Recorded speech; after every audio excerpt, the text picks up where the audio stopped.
Selamat datang di Narawas, platform cerita inspiratif tentang tokoh-tokoh besar Indonesia.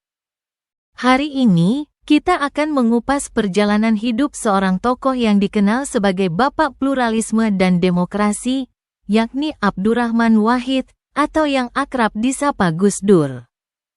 Sebagai Presiden keempat Indonesia sekaligus seorang ulama besar, Gus Dur adalah sosok yang penuh inspirasi dan humor, namun juga tegas dalam memperjuangkan keadilan.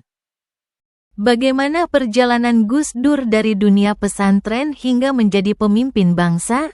Simak kisahnya hanya di Narawas. Latar belakang keluarga dan pendidikan. Abdurrahman Wahid lahir pada tanggal 7 September tahun 1940 di Jombang, Jawa Timur. Ia adalah anak pertama dari pasangan Wahid Hashim, seorang ulama besar dan Menteri Agama pertama Indonesia, serta Nyai Solehah. Gus Dur lahir di lingkungan Nahdlatul Ulama, NU, organisasi Islam terbesar di Indonesia, yang sangat memengaruhi pola pikir dan pandangannya tentang keberagaman. Pendidikan Gus Dur diawali di lingkungan pesantren. Ia belajar di pesantren Tambak Beras, Jombang, lalu melanjutkan studi ke Universitas Al-Azhar di Mesir dan Universitas Baghdad di Irak. Pendidikannya di luar negeri memperluas wawasannya, termasuk tentang isu-isu kebangsaan, demokrasi, dan pluralisme. Karir dan kepemimpinan di NU. Sekembalinya ke Indonesia, Gus Dur aktif di NU dan menjadi tokoh pembaharu organisasi tersebut. Pada 1984, ia terpilih sebagai Ketua Umum Pengurus Besar Nahdlatul Ulama, PBNU.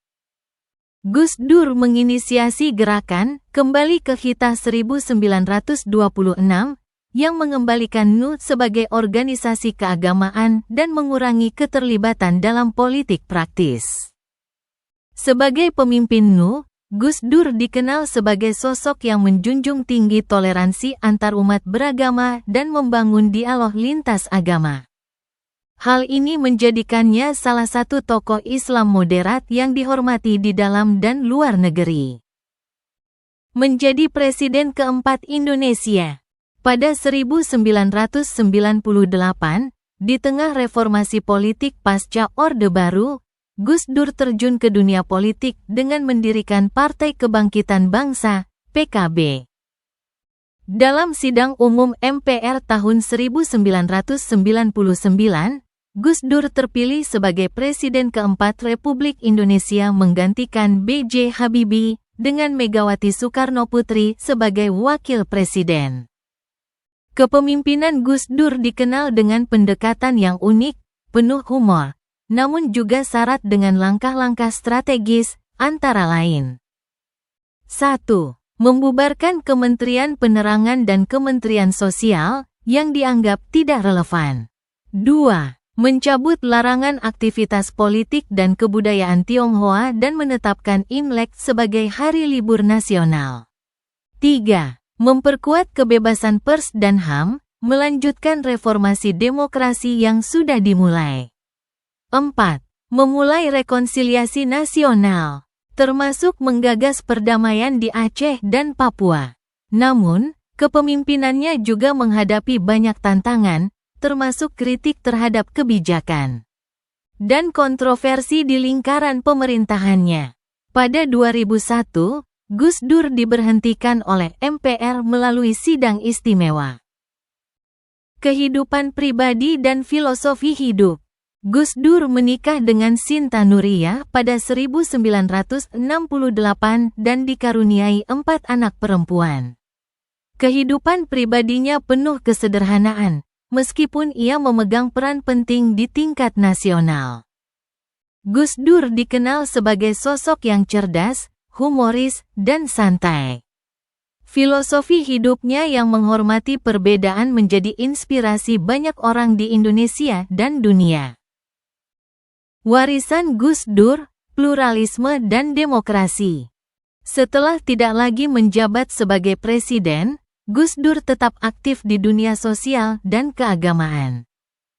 Ia mendukung perjuangan kelompok minoritas, termasuk membela hak-hak agama, etnis, dan kelompok yang sering terpinggirkan. Warisan terbesar Gus Dur adalah pandangannya tentang pluralisme, yang menegaskan bahwa keberagaman adalah kekuatan, bukan kelemahan. Gus Dur wafat pada tanggal 30 Desember tahun 2009 di Jakarta. Namun semangatnya dalam memperjuangkan keadilan dan kemanusiaan terus dikenang oleh masyarakat. Dari seorang ulama hingga presiden, Gus Dur menunjukkan bahwa kepemimpinan tidak hanya tentang jabatan, tetapi juga keberanian untuk berdiri bagi kebenaran. Bagaimana pandangan Anda tentang warisan Gus Dur bagi Indonesia? Tulis di kolom komentar. Jangan lupa untuk like, share, dan subscribe agar Anda tidak ketinggalan cerita inspiratif lainnya dari Narawas. Terima kasih dan sampai jumpa di video berikutnya.